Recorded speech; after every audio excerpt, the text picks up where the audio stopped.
Hey, DawgNation, I'm Brandon Adams. This DawgNation Daily podcast for Georgia Bulldogs fans, presented by Engineered Solutions of Georgia. Happy to be once again in our friendly confines of our DawgNation World Headquarters studios and literally shot out of a cannon for today's show. So much to deal with. Big day for UGA recruiting. Eyes on, at least to a degree, denied Dennis Sutton later on this evening, but a big spotlight, 3 p.m. Eastern time on four-star running back Branson Robinson as he makes his commitment announcement. We'll talk about all the latest on that, what to expect this afternoon on that front. And as you might imagine, the news that rocked the SEC world yesterday in Hoover, Alabama for SEC Media Days with the reports of Oklahoma and Texas reaching out to the SEC about becoming the 15th and 16th members of this league. This is fascinating. There are twists, there are turns, there is drama in every corner of this. We will cover it all, including how it potentially impacts Georgia, what UGA likely does and maybe should think about all of this. I'll also share some of your opinions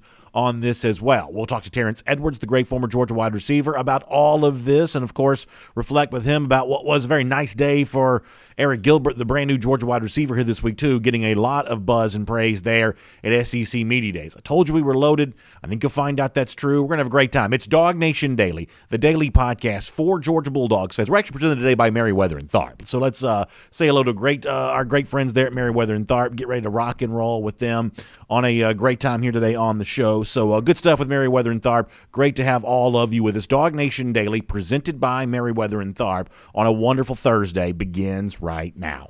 Today's episode of DawgNation Daily is brought to you by Merriweather and Tharp, your source for Georgia divorce. Find them online at theatlantadivorceteam.com. Presented by DawgNation.com. This is DawgNation Daily, the daily podcast for Georgia Bulldogs fans.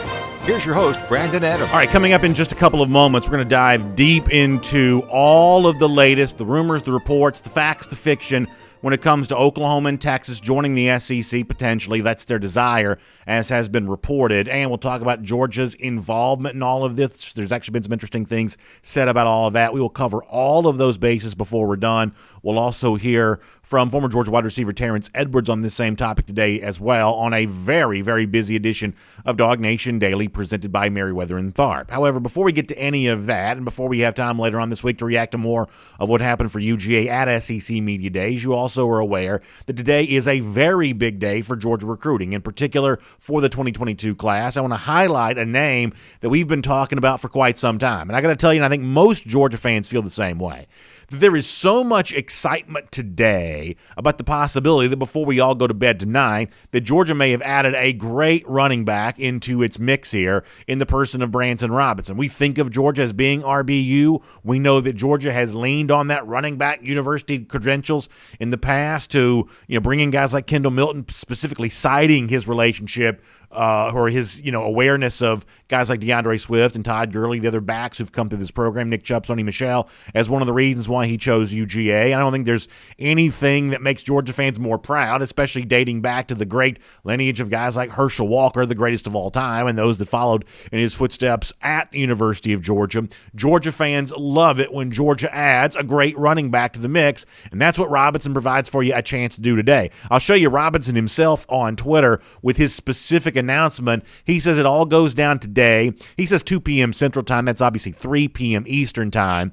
There on he'll be streaming that live on video today. We'll also have video coverage if and when Robinson gives the dog some good news. We'll have some video coverage for you on that coming up today. So it's going to be a great day. Going to be a lot of excitement based on all of that. It's also one of those moments in which you have to admit that the nature of this recruitment has been completely different than a lot of these are. Recruiting is one of those things where there's always a lot of mystery. There are hat shows on the table. There are, surprise announcements. There are plot twists at the end when a guy maybe changes his mind and does something different than you anticipated that he would do. In the case of Branson Robinson, so much of what has gone on with his recruitment has seemed to be drama-free, which is kind of a nice thing. He has been very open about his relationship with Georgia. I've played you this audio before, but I want to kind of remind you of where we've been with Robinson in the past, with the assumption that there's no obvious reason that any of this has changed ahead of Robinson's ultimate decision here later on today. Let me go back to an interview that Robinson did with Jeff Sentell as recently as a few weeks ago. This is just prior to Robinson taking what turned out to be a very pivotal visit to him, for him to Georgia, getting a chance to really see in person what he had been told about throughout the recruiting process. But going into that visit, Robinson was not shy about saying that, yes, Georgia was, if you'll pardon the pun, the lead dog in the hunt for his services. This is Branson Robinson with our Jeff Centel. It's no secret now. It's number one right now. But, I just want to get the feel for everything. I just want to go down there, see how everything is, because, I just don't want to, if I commit there, I just don't want to be there the first time I go down there after I commit. I want to see how everything is, and that's all that is. So I think that's great stuff, and also going into a little bit more detail about exactly why it is that Georgia was his leader, talking about the family feel that he's gotten from guys like, in particular, running backs coach Dale Mcgee. More good stuff from Robinson, really giving you some details about what it is that he likes about the Dogs. Why is Georgia still your number one? It's just the relationship with, different coaches, Coach Smart, Coach Mcgee, pretty much the whole coaching staff. And it's just the bond that I got, especially with Coach Mcgee, just talk about certain things and stuff like that. Not on and off the field. Sometimes it's just about life and stuff like that. So, it's just really the coaching staff that really pulls me towards Georgia right now. How would you describe your relationship with Coach Mcgee? I would say he's more like another father, I would say. Nobody is your father, but, we talk about things, not things like considering football, some things about, he talk about his wife and kids and talk about how my day went at school and how my grades are and stuff like that. It's just certain stuff like that. It's hard not to listen to Branson Robinson and really be impressed with not just who he is as a football player. If you're watching on video, you obviously see some of the highlights of Robinson as running back, and it's well established that he's a good football player. He wouldn't be on Georgia's radar if he wasn't.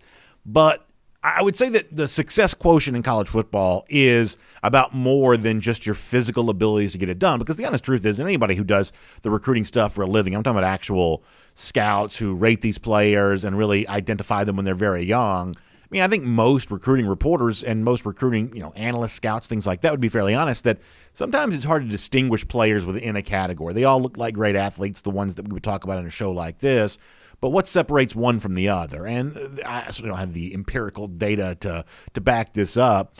But when you hear a guy like Robinson speak, and there's a phrase that comes to mind for me. It's almost like deep roots, right? It's like when Robinson uses the language of family to describe the way that he feels about Georgia, I think you can take from that, well, obviously family must be important to Robinson, that this is the kind of guy that's not fleeting. He's not fly by night. He's not one thing today, the next thing tomorrow. This is the kind of guy that seems to change his mind, slowly, if at all, which is, certainly an interesting thing to say about that. So let me tell you what you probably already know, but maybe you haven't kind of thought about it in these terms.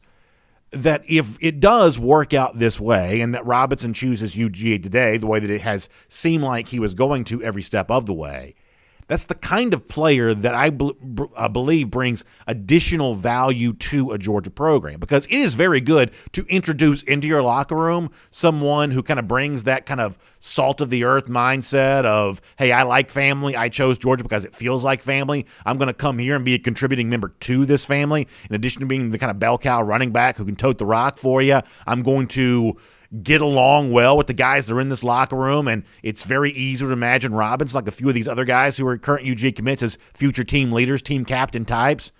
I think that's incredibly valuable. This is going to be a fun day for Georgia today. I'll be watching this very closely, and all of you will there as well, and hopefully we're on video later on today talking about some really good news for the Dogs and Robinson. Now, let me also quickly say this.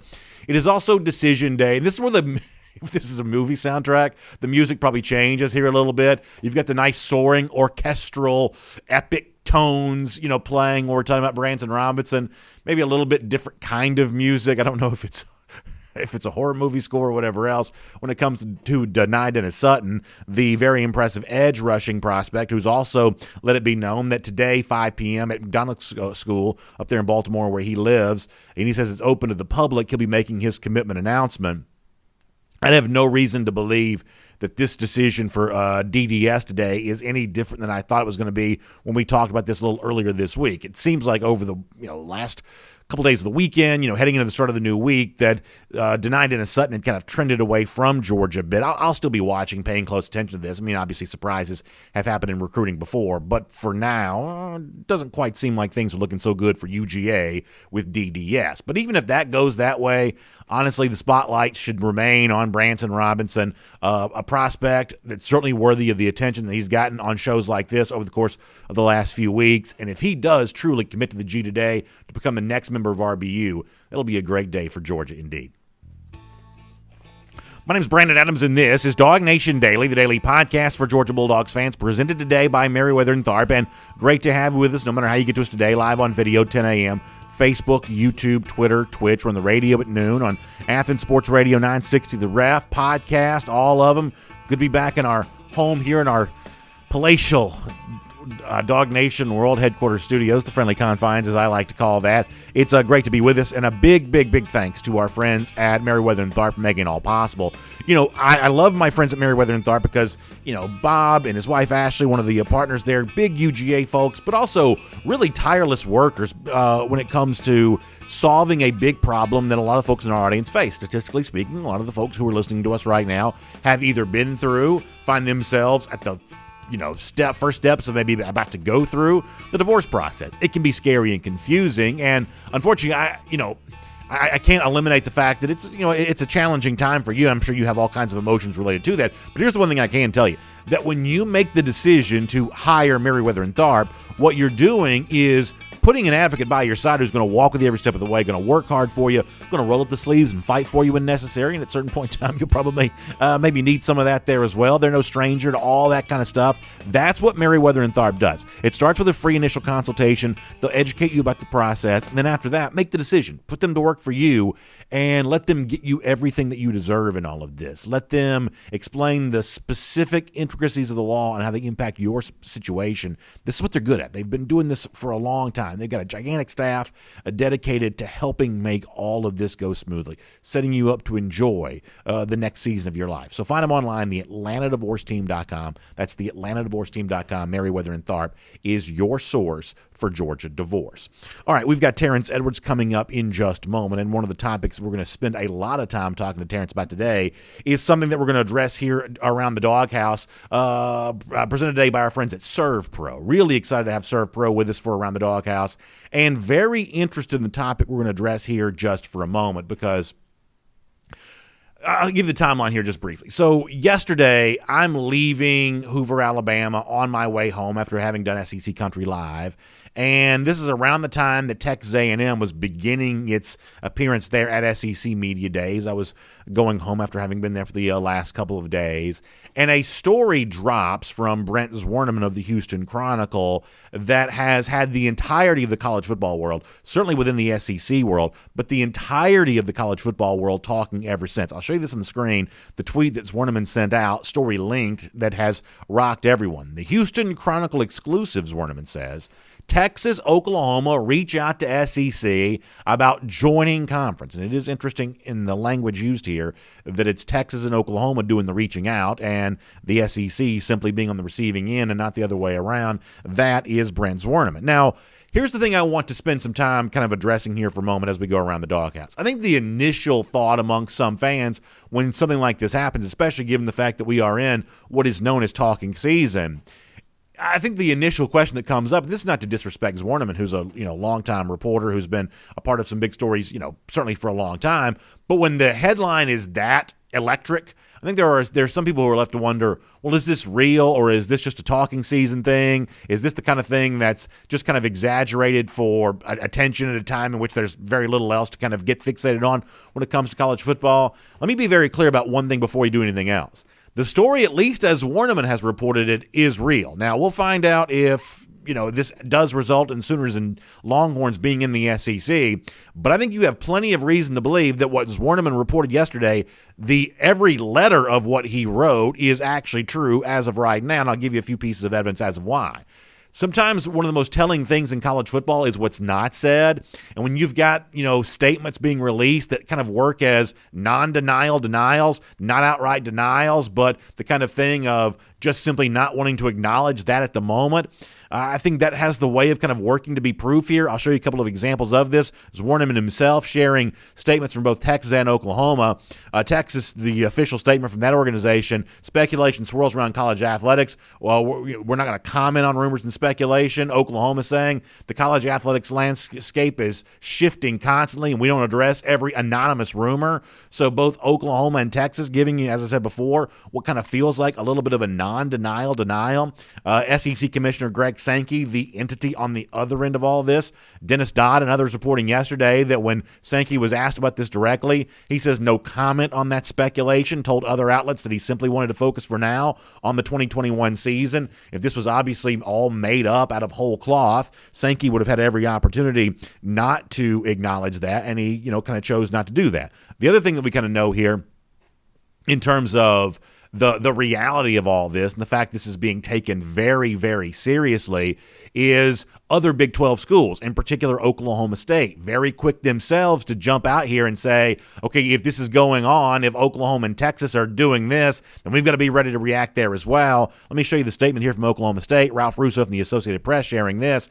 Saying that we've heard unconfirmed reports that OU and Texas approach the Southeastern Conference about joining the SEC. We're gathering information. We're monitoring closely. If true, would be gravely disappointed. While we place a premium on history, loyalty, and trust, be assured we will aggressively defend and advance what is best for Oklahoma State and our strong athletic program, which continues to excel in the Big 12 and nationally. Now, you understand all of this, that if Oklahoma and Texas were to leave the Big 12, that leaves schools like Oklahoma State essentially almost removed from Power 5 status, because the Big 12 as a league would seem very difficult to function if you lose the flagship schools that have given it any cachet whatsoever, and there's a little bit of desperation in the voice of that statement from Oklahoma State that kind of proves that to be true. Let me also quickly give you two more pieces of evidence why I think you can take this Warnerman report there from the Houston Chronicle very, very seriously. There are a couple of other things now kind of floating around there too, including a story from May that didn't get much attention at the time, but is now being, I think, greatly reconsidered. The Lubbock Avalanche Journal, which is obviously a news organization there in Lubbock, Texas, the same city that houses Texas Tech, reported back in May that the Big 12 had reached out to their TV partners, ESPN and Fox, about renegotiating their rights deal. It would have been 4 years early. The deal doesn't expire for another 4 years, but the Big 12 wanted to talk about, hey, let's get those conversations started about, maybe, renegotiating some rights and getting some better TV money here. And as reported by the Lubbock Avalanche Journal, it sounds like those attempts to do that on the part of the Big 12 were completely rebuffed by both Fox and ESPN. Apparently it was a total non-starter from the TV networks. And so it's easy to understand that if the TV partners aren't returning our calls right now in the Big 12, that if you're Texas and Oklahoma, you might get a little bit nervous about that. That's why that becomes a little easier to understand. The other thing is there was a local TV reporter based out of Texas who this morning has reported that both Texas and Oklahoma have or are planning to inform the Big 12 that they will not be signing a new rights deal when that TV rights deal does become open again, which I guess would be in 2025, that Oklahoma and Texas will not be signing that rights deal and be a part of those negotiations, according to a local TV reporter based out of Texas there today. So a lot of reason to believe that all of this is really true, and let me tell you why that matters. Because the other thing that Warnerman reported yesterday in the Houston Chronicle, and this is maybe after the shock and awe of Oklahoma, Texas to the SEC kind of wears off a little bit, here's the next most important thing to note, and Warnerman wrote about this yesterday, that all this is going to expect to go down like the next couple of weeks. This is not one of those things you hear a nugget about it now and then we revisit it at Christmas.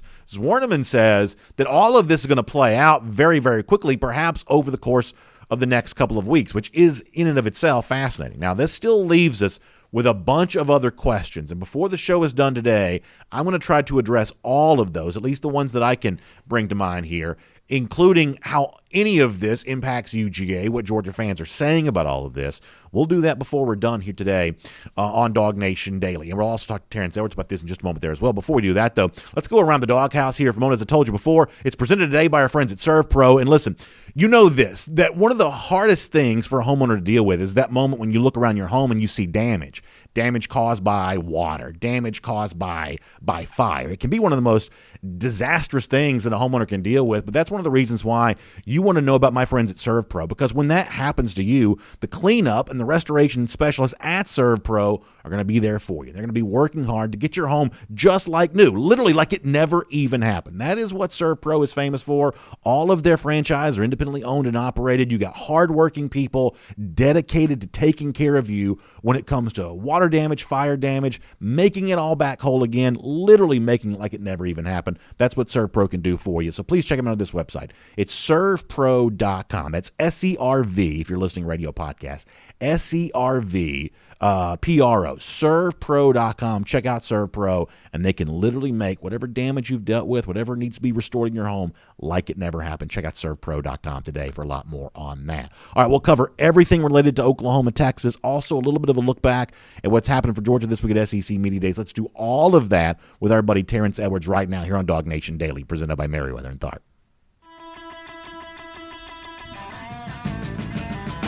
From Athens and across the SEC or wherever the recruiting trail may lead, here's a DawgNation.com insider. All right, so much to talk to Terence Edwards about. Appreciate his time on the program today. Terence, it was big news when it came out yesterday. Rumors, reports, whatever you want to call them. I guess it's certainly more than rumors now. Oklahoma, Texas, potentially becoming the 15th and 16th members of this SEC. Terence, you're a SEC great. I mean, your lineage, your legacy, your history in the SEC is substantial as anybody. Your voice matters on something like this. What's your initial thought when you hear about the possibility that Texas and Oklahoma could be about to join this league? I actually thought it was a joke at first when once I saw it came through, and I went to the ESPN website or Bleacher Report to really dang, this is actually true. It'll be big for the conference. I think the SEC brings in a lot of money, and I think Texas and Oklahoma will only expand those dollars in our conference, and I would love it. I would love to have those two powers come to our conference. I mean, that will only expand the dominance of this conference, and I think everyone sees that the SEC is the best conference to come play in.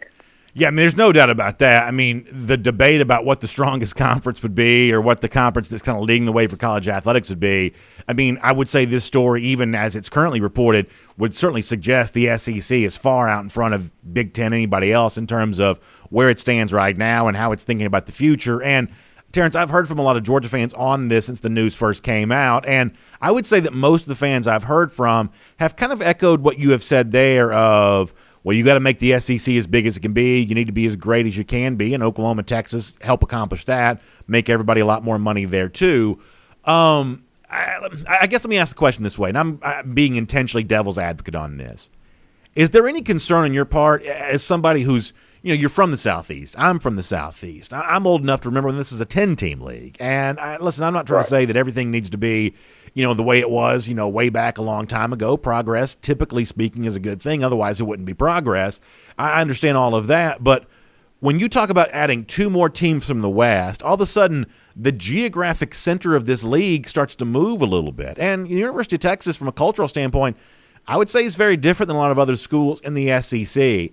At any point in time, do you worry that the thing that makes the SEC bigger also, to a degree, kind of makes the SEC not really feel like the SEC so much anymore? Yeah, I can understand that, and I can agree with you on that part. We are the Southeastern Conference, and majority of the schools have been in the South, and now we have really started to expand our reach, starting with Missouri, now Texas A&M. So I can understand that sentiment as well. We are the Southeastern Conference, and we old school guys probably say we need to stay in the South, but it is a progressive world, and everyone is always trying to find the next and best and bigger thing, and adding those two teams to our conference would just solidify the dominance that we have in college football. Yeah, I think that's a very interesting way to say that. On a different note for a moment, and I promise we'll come back to Oklahoma, Texas before the show is done today, but on a different note for a moment, I also talked before you joined us about this being decision day for Branson Robinson, and I know, Terence, you've said before that you really try to stay up to date on all those great recruits that are out there, whether they be, running backs, wide receivers, whatever else, and I know how impressed you are with Robinson as a player, and this is one of those things where I'm sure your brother Robert probably talks your ear off about, what a guy like this could do for Georgia there as well, because I know how much he loves that running back position too. But, this is one of those things that the Georgia, legacy, the history of this program is built on these really great running backs. And, boy, Robinson looks like he could be the next one. When he speaks, he's got this very polished, mature demeanor. I mean, I haven't seen anything yet about Branson Robinson that makes me not want to hear him call Georgia's name when he makes his decision at 3 p.m. Eastern time later on today, and I'm pretty sure you probably feel the same way. I think so. I keep up with everybody, and that is one guy I have watched this film, and my brother Robert has watched this film as well. And the only thing that I could come up with when I always try to do comps is it's easy to see his comp is Nick Chubb. Mm-hmm. Very thick, muscular running back that has great acceleration and vision. And he's a bigger back at 215, 16 pounds right now as a 17, 18-year-old kid. So he seems to have that work ethic that Nick Chubb has, just looking at his physique. And he fits what the Georgia running back has been throughout their history. And hopefully if he decides to come to Georgia, he would definitely add to the running back legacy. And I think the other thing about this too, Terence, is, we're also in the midst of a time in which a lot of folks are hoping that Georgia continues to upgrade its passing attack and resemble some of these teams that have won national championships in recent years. And yet, I think you and I both would say that when you look at these great passing teams, whether it be Oklahoma that hasn't won a national championship but has been a fixture in the college football playoff and scoring 1 million points a game, the running game's a huge part of what they've done. They bring in Eric Gray, for instance, the former Tennessee back, to be a big part of their offense this year. You think about, a Trey Sermon, the former, Georgia high school, product who went there for a while. And just having big running backs, successful running games, that's been what Oklahoma did. LSU had Clyde Edwards-Helaire in 2019. Alabama had Najee Harris a year ago. Clemson, in the midst of throwing the ball, still had a guy like Travis Etienne. That, if Georgia wants to be everything it can be offensively, the running game's still a huge part of that, which is why you want guys like Robinson and, by the way, the backs that Georgia has right now, that even as Georgia throws the ball more, running the football in college football is still not going out of style anytime soon. Oh, most definitely. Just look at last year. Look at Najee Harris. He ended up with over 20 touchdowns. I think 12, 13, 1,400-yard rushing last year. He was a big part of what they did offensively, even though their passing game was elite. Their running game was just as elite as well. I just think only different of what Georgia been in the past is we always had two guys, where these programs have one guy that carries the load because they threw the ball so much. They didn't have to have dual running backs to split carries. They just had one major guy. And, just looking at his film, I would love to be able to duplicate what the offensive of the past as of Alabama, LSU has had, but you also got to have that dominant running game. And just look at last year when J.T. Daniels did start. I always talk about he threw for 400 yards those 4 games he started, did it twice, but that South Carolina game, the offense predicated was the running game. So you still have to bring that lunch pail running mentality into a game, because just throwing the ball all game will look good, but you still got to force those defensive linemen to not just feel like they could pass rush the whole game and be able to stop the run as well. I want to finish with this. I thought it was very interesting at SEC Media Days how much attention Eric Gilbert's arrival at UGA got. Obviously, Kirby Smart gave folks, some Georgia fans anyway, some good news about, Gilbert being good to go, ready to go for the upcoming season, which was, I guess, anticipated, but still nice to hear Smart say that. But also a lot of questions about, how Gilbert fits into this offense at Georgia. Ed Orgeron says some nice things about him. He was really one of the most talked about guys related to Georgia's appearance there on Tuesday. I know you've told us before that you think that Gilbert's raring to go for the upcoming season there as well, and I'm sure you must have enjoyed seeing the way in which he kind of got a nice, moment in the spotlight here this week. A lot of folks paying attention to the impact that he could make there at Georgia. I'm sure for someone like you who's been a mentor to Gilbert, that must have been nice to see. It was very nice. I'm just excited to see and I can't wait to see him have an opportunity to just practice with the team. Hopefully I'll be able to get down for some of the scrimmage or the training camp practice, just watching. But it's going to be emotional to see him and all he's been through these last 16 months to be able to put that Georgia uniform on against Clemson and go out there and try to help his team win. I know he's excited. I know he's still happy, as I keep alluding to. And when you have a happy Eric, I think you're going to have a dominant Eric. I think that's great to think about, Terence, and I love the way that you phrased that there at the end. As we get ready to wrap up with you, let me remind folks that you're also, much the same way you've worked with Eric Gilbert throughout the years and other great guys who are doing big things at the college level, you're working with that next generation of pass catchers there as well. Your wide receiver academy really not just only teaches guys to be better receivers, better pass catchers, but also just better young men there as well. So if they want more of the kind of work you're doing, how can they get in touch with you? You can find me on all social media at Terence Edwards Wide Receiver Academy. Really good stuff, Terence. Thanks so much for your time, and we appreciate you being here on DawgNation Daily, presented by Merriweather and Tharp. Well, thank you.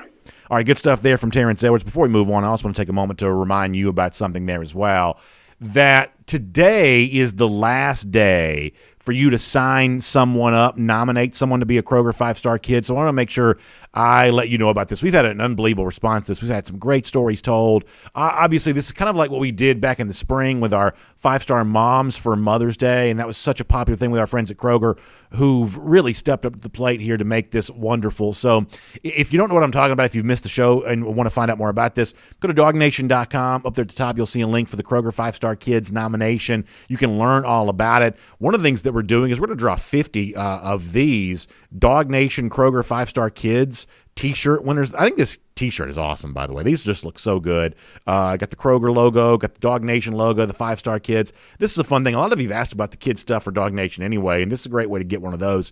Be one of our Kroger DawgNation 5-star kids T-shirt winners. We'll draw randomly some of the entrants there, but we're also going to select 5 folks, and pretty soon 5 youngsters, kids, and we're going to announce them as our Kroger 5-star kid here on the show very soon there as well. And the incredible collection of prizes that the kids will get for being one of our Kroger 5-star kids, really pretty amazing. I want to make sure I read all of this to you. It's a $100 Kroger gift card, a $50 Domino's gift card, $50 Amazon gift card, $50 gift card to Dick's Sporting Goods there as well. It's $250 worth of gift cards. Pretty amazing stuff all the way around. Of course, no purchase necessary on that. If you're ready to nominate, it's info@DawgNation.com for more details, info@DawgNation.com for more details, or check out DawgNation.com to find out more about this. Submit your entry, and we'll start getting ready to make our announcements about our winners here coming up very soon. So check out Kroger 5-star kids online at DawgNation.com today. Let's take a look around the rest of the league. This is SEC Through. All right, boy, there is a lot left over to discuss related to this Oklahoma-Texas thing. I thought Terence Edwards' words on all of this were really pretty amazing and very, very interesting.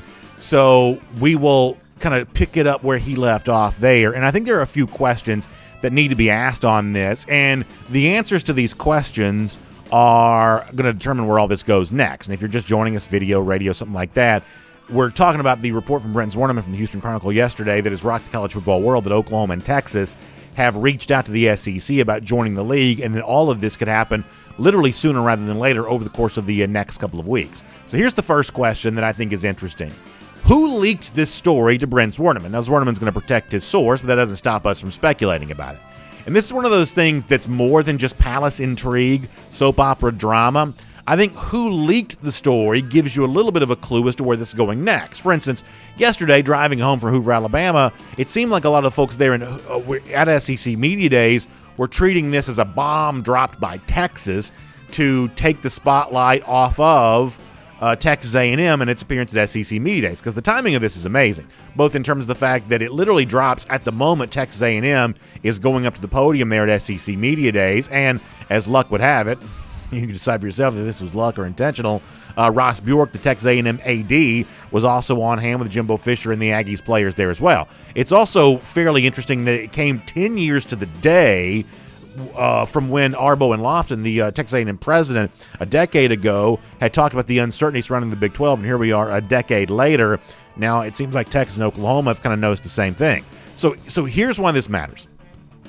as I said before, some people thought, oh, well, this is Texas kind of dropping this on Texas A&M to kind of take the spotlight off them for SEC Media Days. And one of the things that would seem to give some credence to that is the fact that Bjork, who I mentioned, was in town for Hoover, Alabama, as reported by Ross Dellinger from Sports Illustrated, got a call from his university president while he was talking with some reporters. It was actually that phone call with the university president that let Bjork know this story was appearing in the Houston Chronicle, which would seem to suggest, well, Texas A&M must not have been the source of this leak.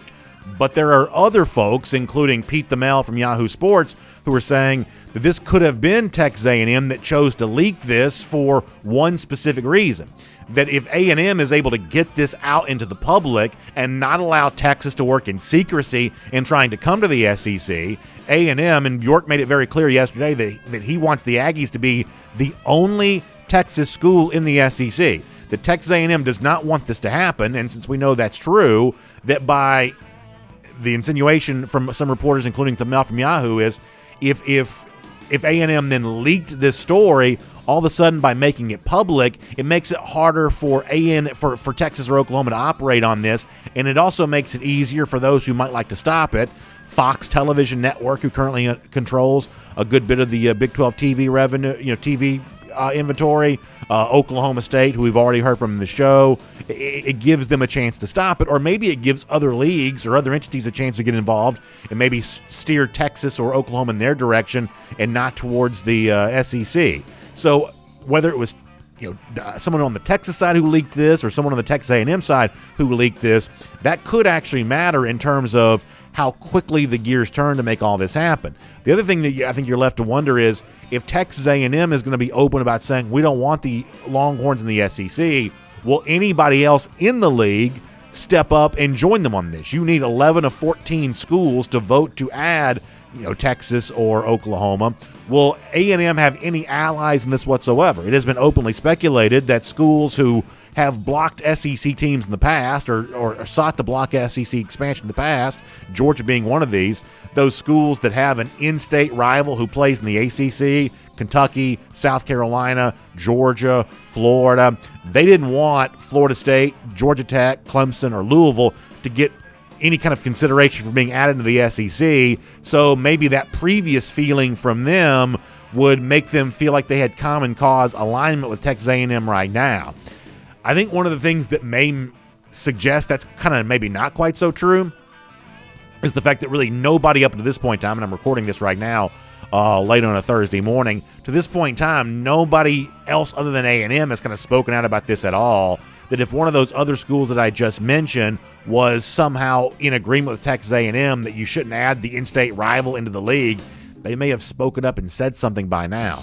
The other possibility on this might be Missouri. It has been reported that relatively new, going into a second-year coach, Eli Drinkwitz, is already in the recruiting trail, kind of using the fact that Texas and Oklahoma want to be in the SEC as a recruiting point scored for a Missouri team that's already in the SEC, essentially suggesting that Missouri, who likes to recruit the state of Texas, has more cachet than the Longhorns and the Sooners, who are on the outside hoping they can join the league. Is that sentiment enough for Missouri to maybe at the institutional level want to go against the Longhorns and the Sooners actually joining this conference? That might be a little bit of wishful thinking, on Drinkwitz's part, whatever else. Once again, if no one's going to speak up publicly and join A&M in saying they don't think this should happen, then it kind of starts to feel like the Aggies might be on a little bit of an island on all of this. I guess there's also questions to wonder how the Big 12 is going to respond to this. It certainly seems like, based on quotes from Bob Bowlesby, the league commissioner at Big 12 Media Days last week, that he's totally caught off guard by this, in the fact that he essentially told reporters last week that he didn't think there was anything to worry about when it comes to conference expansion, and yet it lands on his doorstep right now. Something else I think that's kind of interesting to consider here is how a 12-team playoff, which is what seems like college football is moving to, impacts all of this. And I thought Clay Travis brought up something that I hadn't fully considered in relationship to this, that if you're an Oklahoma and a Texas considering coming to the SEC in a 14 playoff world, maybe you would be a little bit disincentivized towards doing that because it's a 16-team league, which is likely going to only get one playoff spot. That might be, for a school like Oklahoma in particular, that might be a reduction of its brand because Oklahoma and the current Big 12 would seem to have a fairly easy path to playoff each and every year. But now that the playoff appears like it's expanding to 12, there are going to be multiple SEC teams in the playoff each and every year, and all of a sudden that possible barrier to entry for a team like that joining the SEC might just not be there anymore because of what appears to be a 12-team expansion into the college football playoff. There's also, I think, some curiosity about what the other leagues might do on this. Does the ACC try to get involved here? Obviously, the ACC, it seemed to have somewhat of a relationship with Notre Dame right now, and Notre Dame seems happy to go back and be independent. Does the ACC make their move towards a school like Texas? I thought the brand new Pac-12 commissioner had an interesting statement yesterday about, he thought he was going to have an easy start to his job, and it sounds like, he kind of wants the Pac-12 to be a player in all of this when it comes to expansion. Obviously, the Pac-12 was once a player for Oklahoma and Texas before everything kind of settled down the way that it was right there. We may see other conferences get involved. We may see Texas at least consider the possibility of being independent that's out there.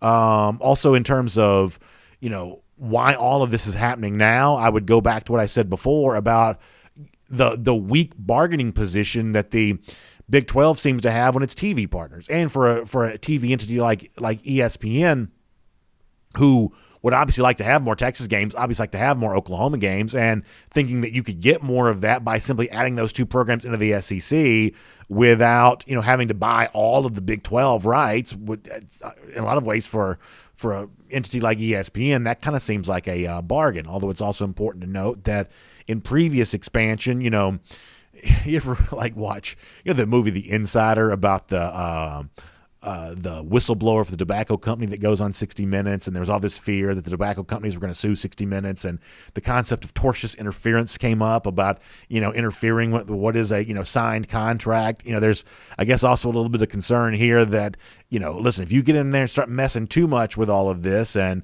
cause these teams to leave the Big 12 and kind of invalidating a contract that was in place, there's some potential legal ramifications for all that. I'm not smart enough to know if that's true or not, but that's at least, kind of being talked about in some of this. It's also been reported by multiple outlets that if Texas does indeed leave to come to the SEC, that would be essentially the end of the Longhorn Network, that it could be easily dissolved as a way of bringing Texas into the SEC here. So there are certainly plenty of fascinating ramifications to all of this. This is a really interesting time that we're entering into when it comes to college sports, and this is not speculation. This is not, hey, maybe this will happen, maybe it won't.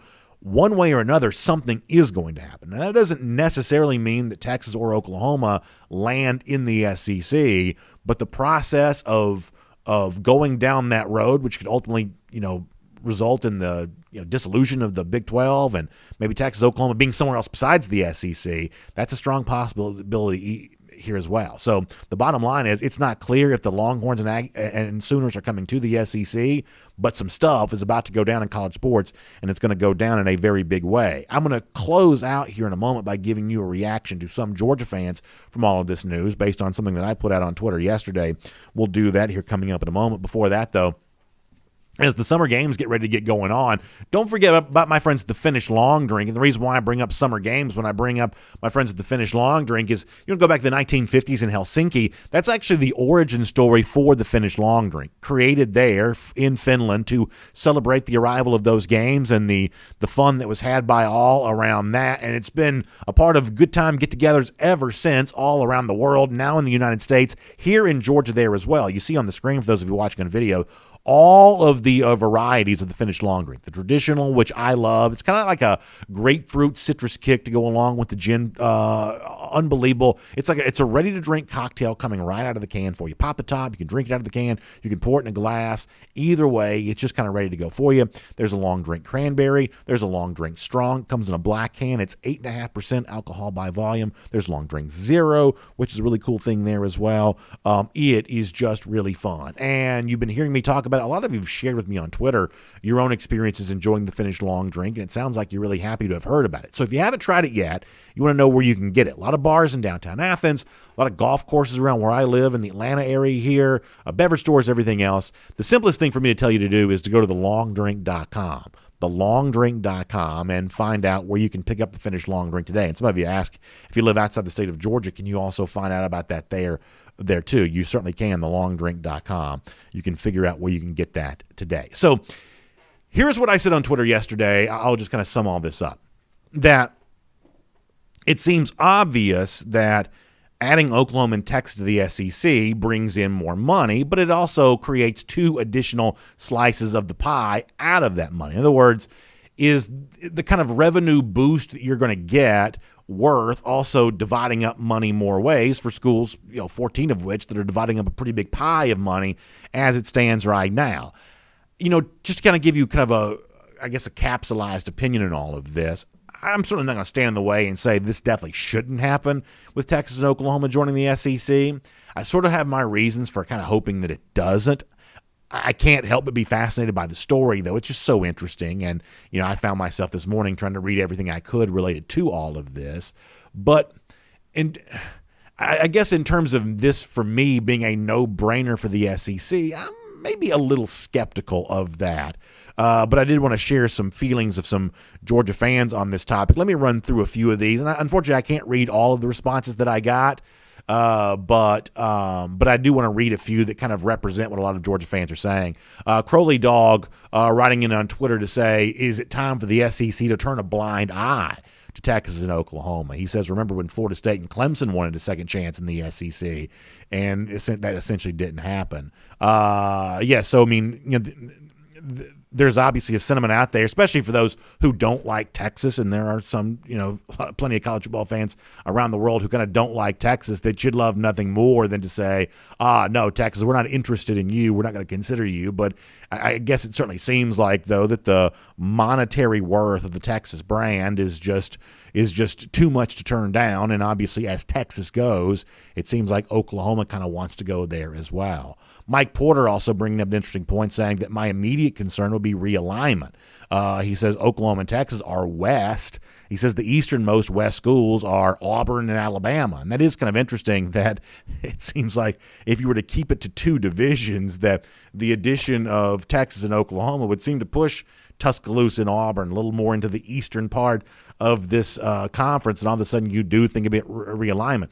There's also been some chatter about, hey, it's not two divisions anymore, East and West, in a 16-team league. Now it's four divisions. It almost ends up working out like professional sports, where like in the NFC South, the Falcons have the Panthers and the Bucks and the Saints. All of a sudden, Georgia would have its division of three other teams. And I guess you try to decide who would Georgia's other three be, and what that kind of means for postseason position and everything else. But I mean, it certainly does seem like that if this were to truly happen, you're talking about a very different look for the SEC going forward, whether it's having to add the ninth game, having to make new divisions, or, some people kick around the idea of pods or, things along those lines, that somehow the structure of the SEC would have to change. It would just be so cumbersome, 16-team league stretching, from Atlanta all the way to Austin, that you'd have to really, consider how you managed all that. A couple of more responses from Georgia fans to what this could mean. Xavier Cottle says, let's keep the league at 14, add Oklahoma and Texas, but turn Vanderbilt and Missouri loose. So that's Xavier's idea. Something tells me the SEC, even though they're kind of annoying, they kind of like the academic prestige of a school like Vanderbilt. So as much as I'd love nothing more than kicking Vanderbilt out of the SEC, could be that the league itself doesn't want to do that to such a prestigious academic university, one of those schools that kind of eats a candy bar with a knife and fork. I guess the SEC kind of likes having them around. As far as the Missouri part of this goes, this is the other thing I was kind of thinking, and I'll try to kind of sum all this up kind of succinctly here, that I think one of the things you got to be worried about if you're one of these SEC schools like a Missouri in a day and age, Missouri's value to the league at one point in time was based on cable markets, Kansas City, St. Louis. But now we're kind of heading towards a streaming future where, those cable boxes in those big cities aren't quite as necessary as they once were. It's just about the total eyeballs that you bring to the table. So if you are one of those I guess, lesser SEC schools, for lack of a better phrase. I'm wondering if you start to get a little nervous about, well, what kind of dowry do we bring into this relationship? And I've always kind of wondered if at some point in time the next step for conferences is not just adding teams in, but kicking a couple of out that don't actually bring anything to the table. So one of the reasons why there may not be a lot of vocal opposition to bringing in Texas and Oklahoma is because I think and I'm just speculating here, but there could be some concern that if you end up looking like the squeaky wheel in the SEC, that you might get the fixin' in terms of, moved out of the league to make way for those who kind of want progress and all of that. So that's what Xavier's comment made me think. I think we have one more. Let me show this as a way of kind of representing this. And this is what Scott J wrote. And this sums up the majority of what I got on Twitter in response to all of this news. At DogsFan 2017 here, I think kind of sums up what I would imagine right now is the feeling of the majority of Georgia fans, at least the ones that I've heard from. He says, adding Oklahoma and Texas would only make the SEC bigger. He says, what kid wouldn't want to play there? And so that's what a lot of people seem to think, that this is forward-thinking by the SEC. It's aggressive. If you were able to add Texas and Oklahoma, the fact that these two schools are even reaching out to the SEC is a little bit of a statement about the program's strength right now. So, boy, there's a lot to consider related to all of this. Pretty fascinating. I would say in the days ahead, there's going to be news breaking each and every day, and at some point in time, Georgia's going to be right there in the center of all of this. So make sure you check that out there today. We will go ahead and wrap things up right now. So as we get ready to say goodbye here on the program today, let me get ready to give you a golden shoe here. And this is kind of funny. It comes from our buddy Mad Dog, but it's actually a tweet that he's sending from somebody else. So it's at John Tweet Sports who shares this. So there's these guys out there, and what Mad Dog writes in is that he thinks this is a part of the Florida fraternity initiation, which is kind of funny. And what John Tweet Sports shows is, so these guys get down on the boat and they mess with this gator, and they use the gator teeth to pop a beer can, and they shotgun the beer can. Gators to me are fascinating in that they kind of move slow until they don't. And some of you have seen this before. It's like they just kind of lumber around like they're very, very slow. But when they strike, man, it's sudden. These dudes are crazy for doing that. But nonetheless, we'll make them our golden shoe winner for today. As far as our Gator Hater countdown goes, how about this? Nice, even 100. 100 days from now, Georgia gets some revenge against Florida. We'll see you tomorrow. DawgNation Daily, presented by my friends at Merriweather and Tharp. And on video. That was a long one, but glad to have you with us. Time now for our R.S. Andrews cool down. Air conditioning, heating, plumbing, and electric. R.S. Andrews will show up. They'll take care of you. They'll get your system back to factory fresh spec. I'm talking about your air conditioning unit. It's hot right now.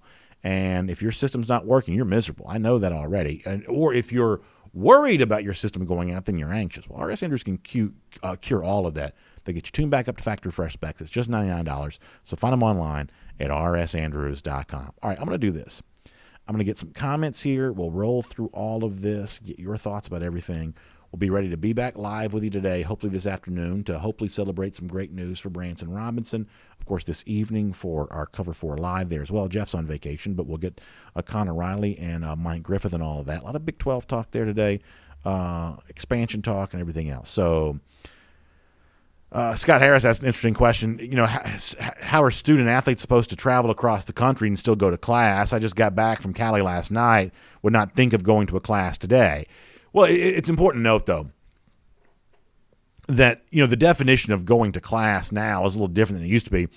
A lot of these students are taking online courses anyway, and right next to the UGA football facility is that Rankin Smith Academic Center, which handles a lot of the the academic stuff related to Georgia. So for a lot of these UGA players, going to class is no more complicated than walking across the hall and just walking across the street and going to that Smith Athletic Center. That's a fairly convenient step for them to make now. And as far as the travel part of this goes, I mean, they are flying out of Athens, and so it's one thing for me to get in my car, go to the Atlanta airport, and fly to California, and have to fight all the traffic and the issues related to that. I mean, I'm not telling you it's nothing on the travel. I mean, a trip to Norman, Oklahoma frequently for Georgia would be certainly taxing.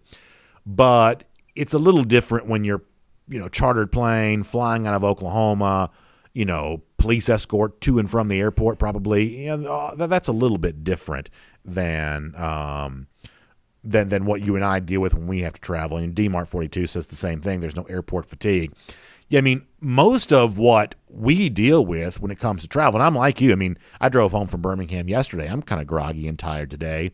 I don't like travel for work for the most part because I am a little bit kind of off center for a couple of days after that. But for most of us, the air travel is not really about the time spent on the plane. It's the time getting to the airport, the time getting through security, the time, dealing with flight delays and getting baggage, whatever, you may have on the other side of your landing, securing ground transportation once you're on the ground. Those are the kinds of things they don't have to deal with. Let's see. Luke Bird said, we'll all be more curious on who from the West would come to the East. He says Alabama and Auburn or the Mississippi schools.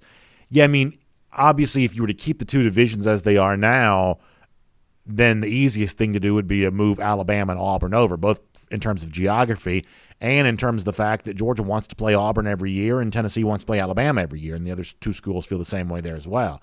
So the safest thing to do to make sure you're able to play those games every year is just move those two teams across, and that would probably be the closest thing to, I guess, perceived balance for the league there too. But there's also a chance the entire thing looks different, that it's not just two 8-team divisions. The entire thing is just different. Memphis Dog says, instead of having jet lag, he thought I had just had too many long drinks. That's kind of funny.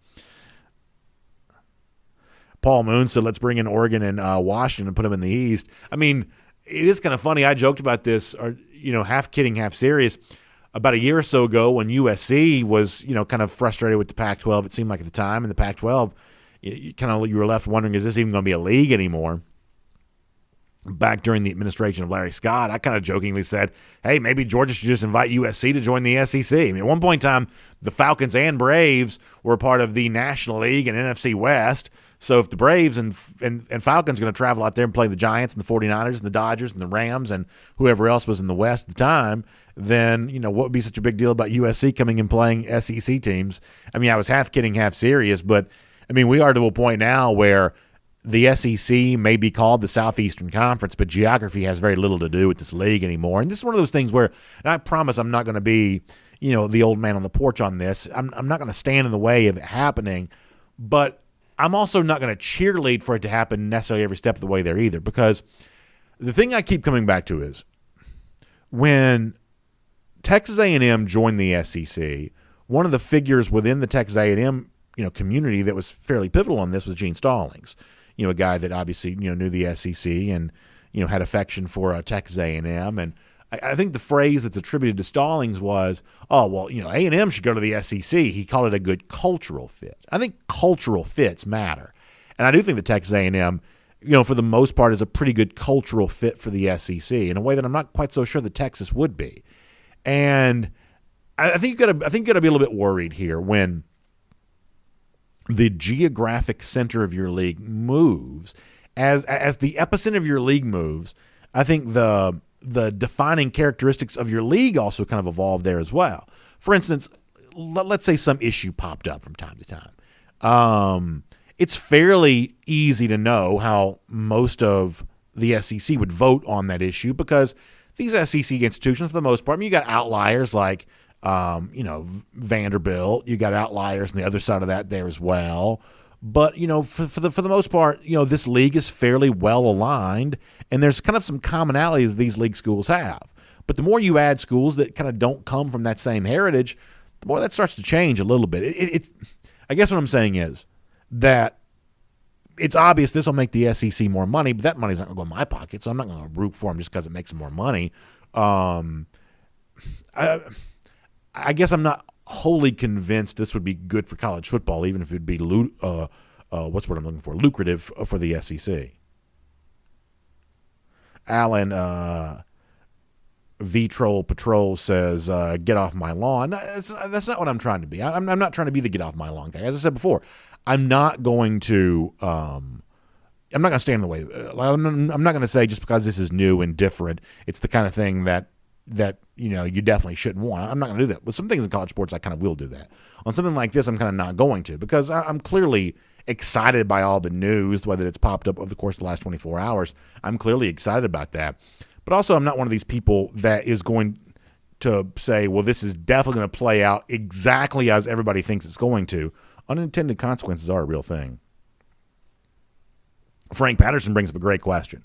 And this is getting to the heart of the matter right here. Now we're finally getting to what really is important. He says, do I get a raise for doing SEC Country Live with the adding of the new teams? Texas and Oklahoma bring that oil money into the SEC. Does that mean a raise for me doing SEC Country Live? Frank, that's a very important question. G. Grace Bama Boy says, in 2024, Oklahoma and Texas will have joined the SEC. Disney owns the Fox Sports and the Longhorn Network. It's a done deal, in my opinion. So it sounds like he thinks that's the way it's all going. Green Soldier says, if Oklahoma and Texas move over, every single conference will be one will be the one-team league. Ohio State, the Big Ten, Oregon, the Pac-12, Clemson, the ACC, and the SEC will be a monopoly. Yeah, I mean, that's the one thing that we see this sometimes in recruiting, right? This is what Green Soldier kind of brings up to mind for me. That sometimes you go after a recruit, or at least it seems like you do, not because you necessarily need him, but in some cases because you don't want somebody else to have him. And while this would be lucrative for the SEC to bring in, it's funny, Texas is the big prize here, even though Oklahoma is clearly the better program on the field. Texas is the bigger prize just because they have a huge fan base. It's a gigantic university in a gigantic state. They just have a large brand related to all of that. And so I don't think you can put past the idea that part of the SEC's desire to bring in Texas is to prevent any of the other leagues from getting them.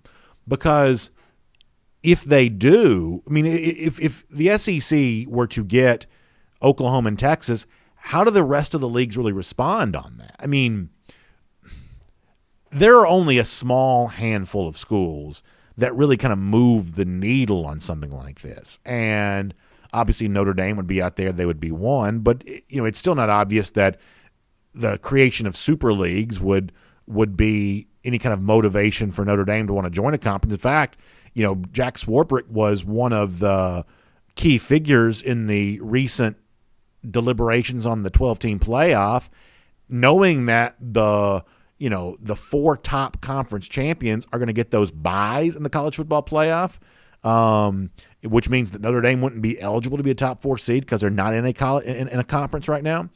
That didn't seem to slow down that process whatsoever. So even with a little bit of a baked-in advantage for being a conference champion, at least theoretically, that doesn't seem like it's nudging Notre Dame in the direction of a conference necessarily. So just because all these super conferences might be forming, or this super conference might be forming, doesn't seem obvious that's going to move Notre Dame to do anything, but they'd be a big, potential piece in all of this.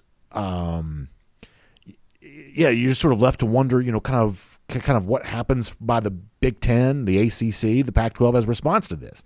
It also seems, very, very difficult that the Big 12 could survive at all. And some of those teams in that league, they won't find a new home. Like, it's not like, Oklahoma State, well, we'll just go join the Pac-12. I mean, the Pac-12 probably doesn't want Oklahoma State. They didn't necessarily want Oklahoma State and Texas Tech before. And it's important to keep in mind here that because they are public schools, there's going to be a lot of talk related to Texas Tech and related to Oklahoma State on this, because obviously politics will going to get involved in a huge way, that legislatures can kind of prevent this from happening. And we've seen before in-state schools like Virginia and Virginia Tech working together to get both teams into the ACC. We've also seen, examples of in-state rivals working against each other, and, legislatures will get involved in this. Remember, the Board of Regents, which essentially, has power over these schools, that's basically a political body. So politics will be a big part of this.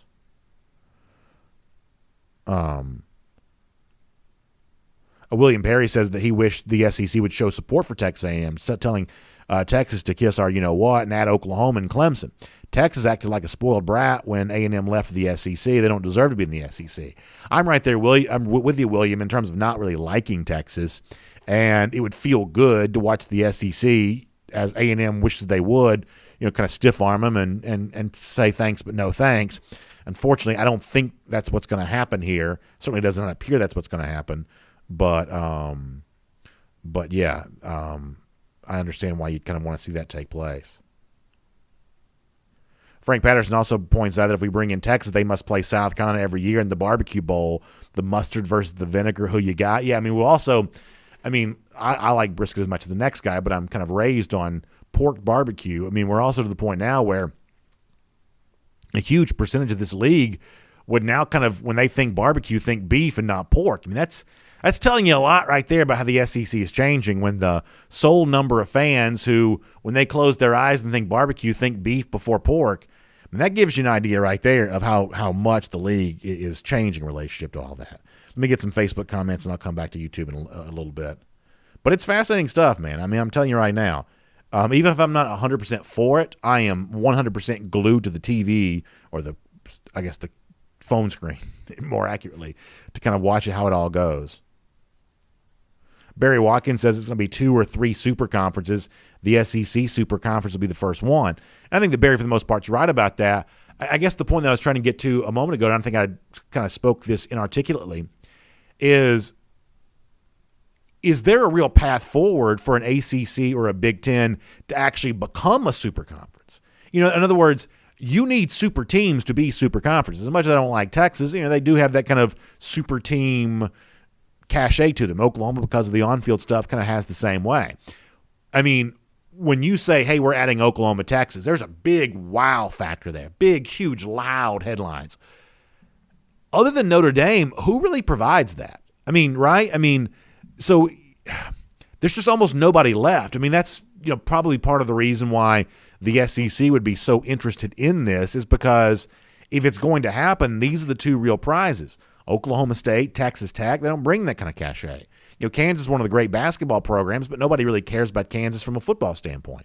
I mean, the only thing that you could probably get is if you started combining, some of the best ACC programs, by best I mean most powerful, with the most powerful Big Ten programs or something like that, or if there was a further raid on the the more moneyed Pac-12 programs. But I apologize, excuse me, but that's the part of this though that just seems somewhat fascinating, Barry, is that I'm not quite so sure how you get super conferences outside what the SEC is doing if there are no super teams left to add. Big time name brands, big time opportunities.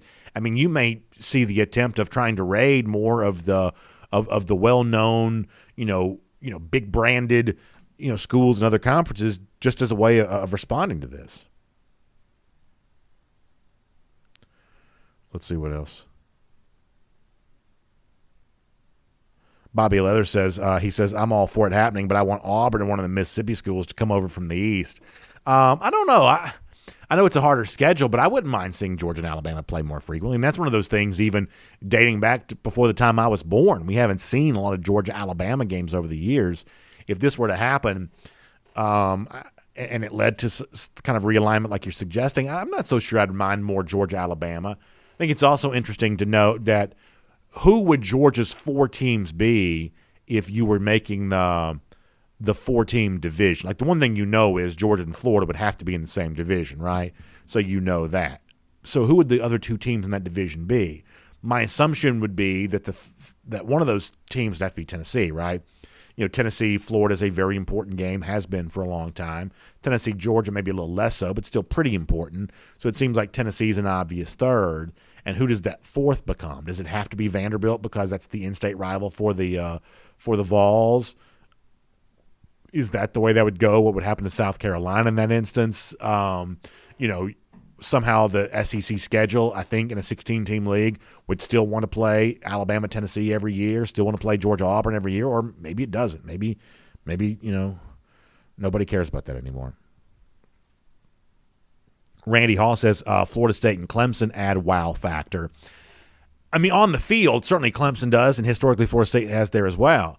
I think, though, from a business standpoint, I think it's easy to overlook that Florida State and Clemson are actually much smaller than most of the schools that we talk about here in terms of, there's just not a lot of – look at the media landscape around Clemson. It's just not that big, right? You don't have these huge media entities covering Clemson as breathlessly as you have, here for Georgia. You don't have that for Florida State really there either. These are really smaller fan bases. And sometimes when you judge things on the basis of what looks like a full stadium every single Saturday and a team like Clemson that's always in the college football playoff, it's easy to envision Clemson being the equal of anybody in college sports. On the field, that's clearly been the case. And back in the 90s for Florida State, on the field, that was true. And obviously, speaking of the Seminoles here, heartfelt prayers out to the family of Bobby Bowden right now after the news that came out yesterday. That really kind of hit me. I should have mentioned that during the regular show. We were just so busy didn't get a chance to. But clearly the Bowden family will be in our prayers right now. But the point that I'm making is that from a business standpoint, measured by, how many eyeballs you bring with you, Florida State and Clemson are actually a good bit smaller than a lot of the schools in the SEC. There are more Florida fans than Florida State fans, as a for instance. There are way more Georgia fans than Clemson fans, as a for instance, on this. So there is some cachet there, but it's not the same thing as bringing in a Texas who's, the state of Texas is obviously gigantic. The University of Texas within the state of Texas is obviously gigantic there as well. That Texas is nowhere near as good in football as most of the teams we're going to discuss, but their overall brand awareness, apparel sales, kind of media market. Austin itself is a bigger college town than some, but it's close to Dallas. It's not not too far away from San Antonio, Houston. Fairly close to the big cities there in Texas. There's just a lot that it brings to the table.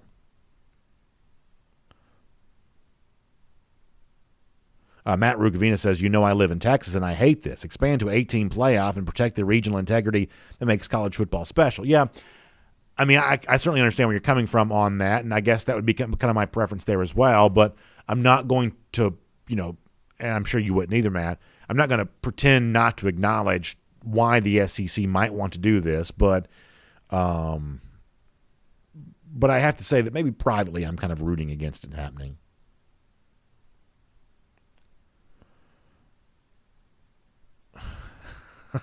Did Eli Drinkwitz really say that? Nick Roundtree gave me a pretty good quote.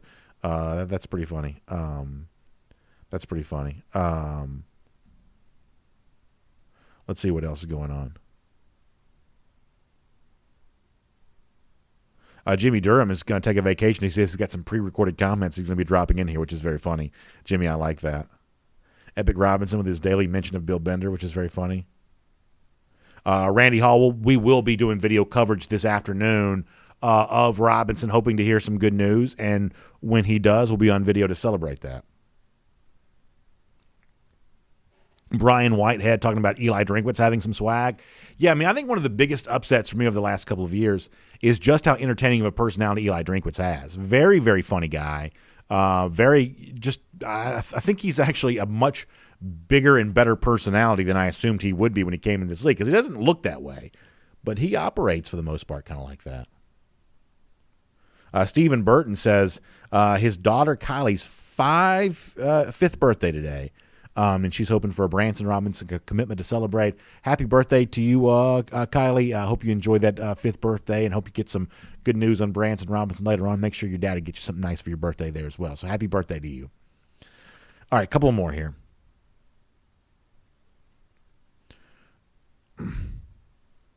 Let's see what else. Miriam Martin Corbin says she's openly rooting against it, so we'll see how that goes. Nathaniel Holsey wanting some of those Dan Mulling clown suits for sale, which is very funny. Matt Rukavina says he also thinks that Florida definitely doesn't want this after the Cotton Bowl from last year. They never want a piece of Oklahoma again. You may be right about that. Also, we've seen Oklahoma, other than the game against Florida, obviously, this past year, but in the college football playoff, they've had their trouble with those SEC teams. I wonder what it's going to be like for the Sooners if they're playing one every single week. Frank Patterson says we could see a shift from east-west to north-south type divisions of the SEC. You could see that for sure.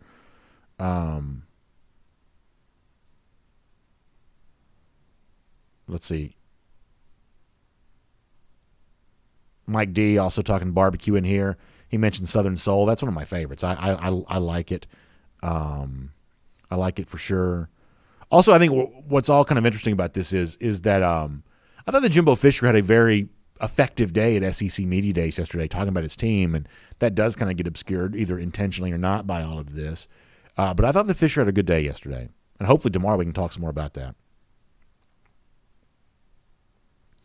John Adams says it's about the greater good of college athletics in every alignment.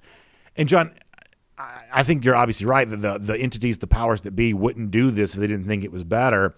But I don't know. I mean, look, I'm not quite fully ready to say this. This is not a fully formed thought, but consider this for a moment. At one point in time, NASCAR was as popular on TV as almost anything, right? It was one of the more popular sports on television, and kind of a regional sport. And everybody's like, listen, you got this thing. All these tracks are packed each and every week, but you got to get out of Kannapolis, North Carolina. You've got to get out of Rockingham, North Carolina. You got to start going to Chicago and Las Vegas and Phoenix. You got to be a national sport. You got a nice thing going here, and everybody likes what you're doing. But if you want to really be as big as you can be, you got to expand nationally. Well, look where NASCAR is now. They are national. They were in New Hampshire this past week, and they're in Chicago and Detroit and Phoenix and Las Vegas and Dallas. Not Dallas, but Texas. They're in all the big states, all the big cities, and NASCAR is a fraction of as popular as it once was. Its geographic reach is bigger than it was, back 20, 25, 30 years ago, but its actual popularity is much, much smaller. So, sometimes unintended consequences work out, in a way that you can't always predict. And I'm not saying that's going to happen if the Oklahoma-Texas thing comes in here, but I at least understand where some of the people come from who may not be 100% sure this will end up being great.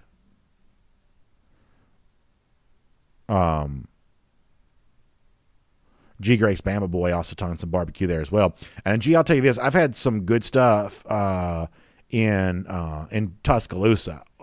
In Tuscaloosa last year, what was the place? Is it Nate and Archibald? Is that the place in Tuscaloosa, G. Grace? I had some good barbecue from there, and I've been to the original Dreamland there before too, which I thought was really good. Foster Moss brings up a good point that one way or another, even with expanded playoff opportunities, the gauntlet that would exist in the SEC would be amazing. It'd be amazing.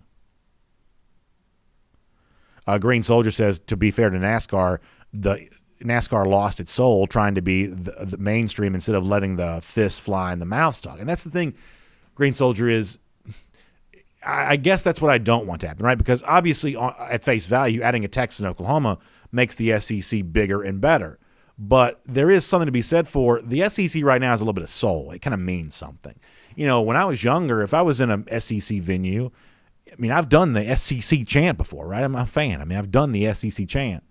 You better believe if Texas beats somebody in some sport, I'm not going to be SEC. Like, that means nothing to me. Oklahoma winning a game against, some non-conference foe. That means nothing to me in that regard. And this is not a reason not to do it. And I said before, I'm not going to stand in the way. Not that I could stand in the way of it, but I'm not going to come on the show and, talk about this being a bad thing for the league. But I am going to say that I'm not as excited about this as some, people potentially are, because the phrase that you use, lost its soul. The SEC right now has a soul that I think is worth protecting. And how do you quantify that monetarily? I don't know. And obviously that's what all this kind of comes down to. But even if you can't specifically define the worth of a soul of a sports entity, it clearly has some value, because in instances like NASCAR, when it's gone, the value of the sport plummets. Ace Dog shouting out a barbecue spot there in Clayton, Georgia. That's up north, up there in the mountains, Clayton, Georgia. I have to try that out sometime. Jordan Bowman says fans worship these conferences as entities far too much anyway. You may be right about that, Jordan, but to the average SEC fan, the SEC actually means something. And clearly it must mean something, because you got schools like Texas and Oklahoma reportedly wanting to be in there. And whatever it is that the SEC means, and listen, being at SEC Media Days, you see this for yourself. There were fewer fans there this year than normally, fewer media there as well. But this league has a heartbeat. And this league has something about it that's not the same thing. I can promise this, there's very little in professional sports that seems to conjure up those same levels of emotion. So, if you're not an SEC guy, you may roll your eyes at that, but I think those of us who've either worked in it or lived in it, been a part of it, I would say that we say that it kind of exists. Frank Patterson says, and I'll be completely candid about this. He says, will I be going live at 3 or shortly after the announcement? So here's the plan. if Robinson gives good news, we'll go live right after that. I'm not going to try to bait and switch or anything like that today. We're just not able to cover it live today. So So here's the one thing you got to appreciate, and I hope you do appreciate this. I could still come on video and hey, live coverage, Branson Robinson set to commit. But if I don't have the video to show you, I'm not going to do that, right? I could get easy video views by doing that. I could absolutely get a big audience. But if I don't have the video to show you, I'm not going to try to trick anybody like that. So if Robinson gives good news, boom, we'll be on right after that. And obviously we'll be standing by in the hopes that he does. And likely not back on video later on the day because, as we said before, it doesn't quite seem like that's the direction DDS is going. But if we get a surprise, we'll be back again. So we'll see how all that goes. All right, one more on Facebook, then we got to go.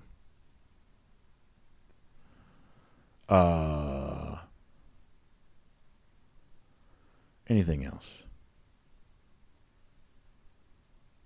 I guess we're going to get ready to wrap up here. So y'all check out the Atlanta Journal-Constitution at ajc.com.